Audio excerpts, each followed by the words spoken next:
Hey, I'm Kerry, the Nosy Hausfrau, and welcome to my channel, or welcome back, loyal viewers. Today, we will be talking about James Charles. You're welcome, James Charles. Sorry, everybody else who's sick of this topic. If you do have fatigue, I understand. You don't need to share that with me. That's just where you're at.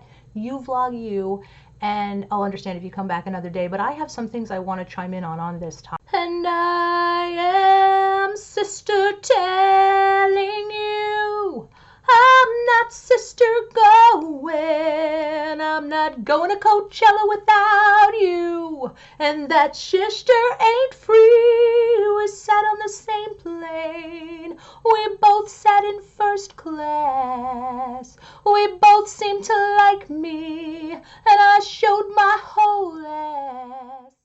So if you follow me on Twitter, you know I've been so busy planning my world tour where you can buy me coffee in your town, and I'm going to have meet and greets at Panera, and I'm trying to keep the prices down, but $5 does include a picture, and I've been cutting out fragrance samples myself to give to you. You're welcome. It's because I care. Oh, this is Dior Joy. Oh my gosh. You don't care if some of these are used, do you? That one's really good. Just okay, because Mama needs a new roof, so unless you've been in a drama cave, you know that James Charles had a falling out with a friend of his. We'll get to the nature of that friendship in a bit. But the young man named Gage felt a need to make a video, and then eventually another leak came out about their text together. So we have two things in the timeline since I've been out of the drama loop this last week. The first thing that came out was that he made a video saying he wanted to set the record straight and never led James on. James had said he had been used and that somebody was scamming him, etc.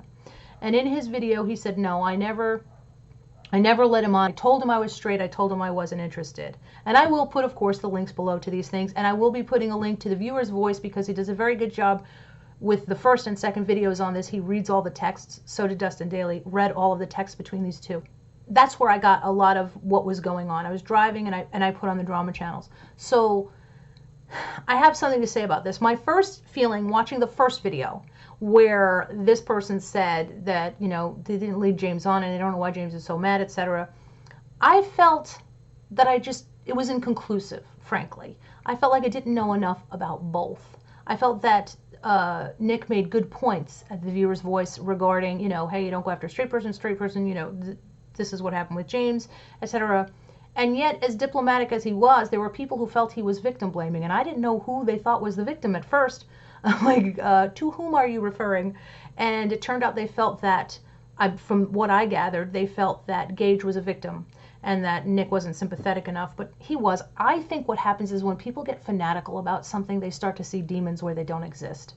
So you can just talk about something that triggers people, and they're really not going to hear the diplomacy in your voice. They're not going to hear that you're not making concrete statements about who's right and who's wrong. You're just presenting information and talking about how you feel about it. It's really, sometimes it just doesn't matter. People take that and run with it.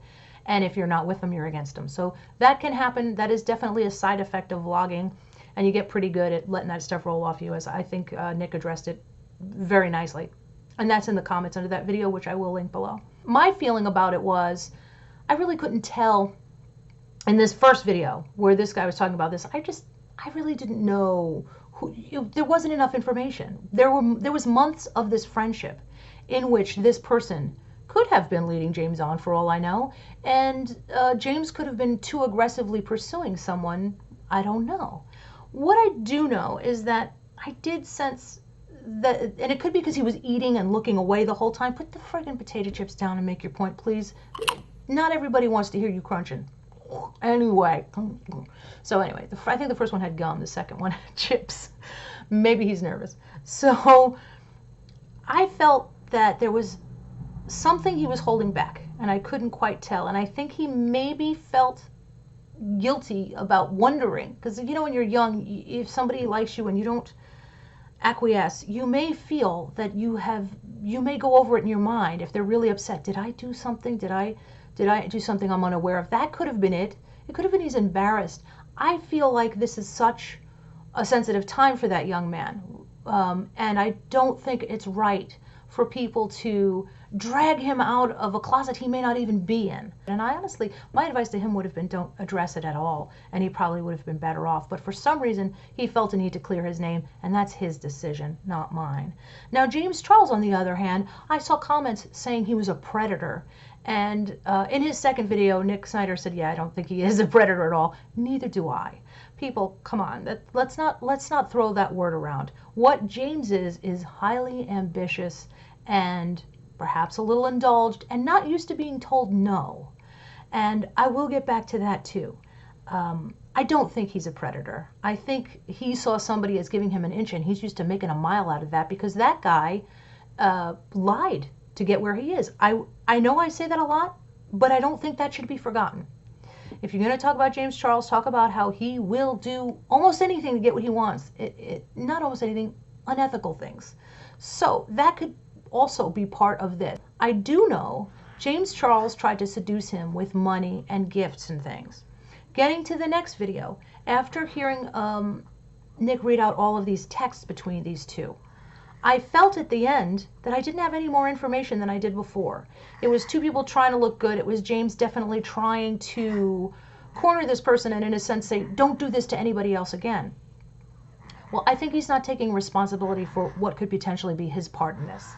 Okay, he brought up that he took him in, he paid for this stuff, he fed him. He brought that up too. I mean, in other words, these things had strings attached, and you are guilty of this. Not being a predator, but James Charles, you are guilty of taking a maybe and getting angry that you couldn't turn it into a yes, demanding that it become a yes because you invested in that person, because you got your hopes up. And I think that's something James needs to take responsibility for.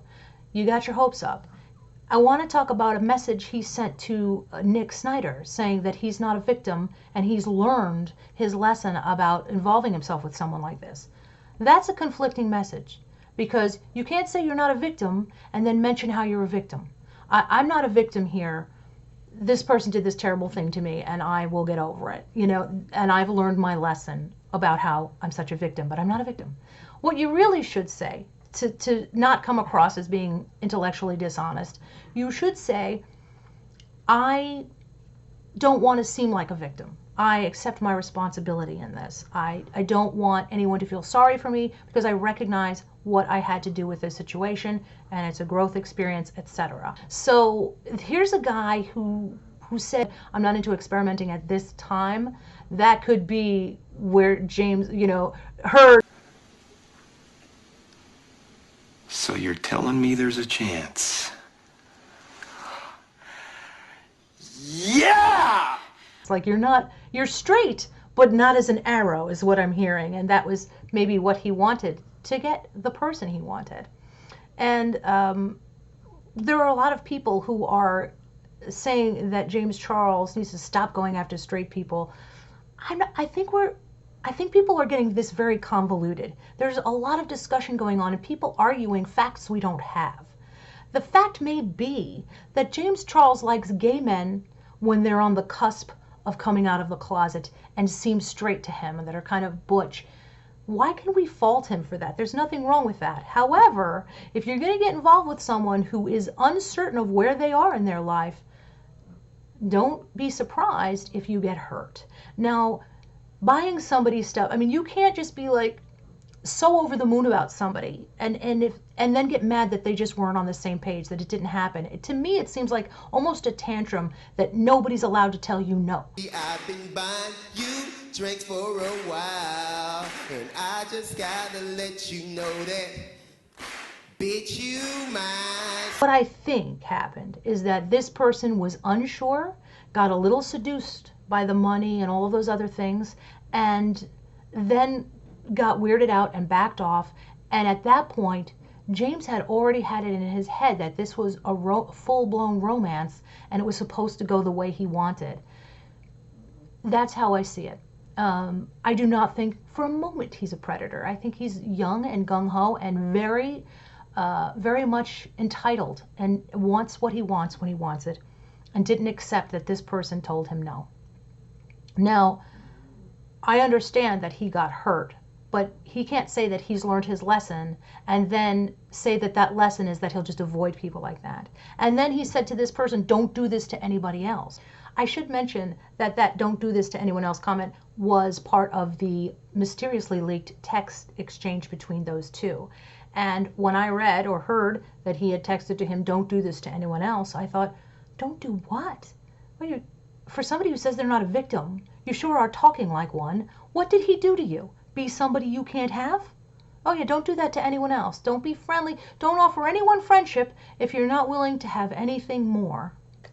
Well, Gage probably did learn a lesson here, and he doesn't need James to teach it to him. Part of growing up is learning that some people don't have boundaries, and some people are going to get very angry with you if you do have boundaries.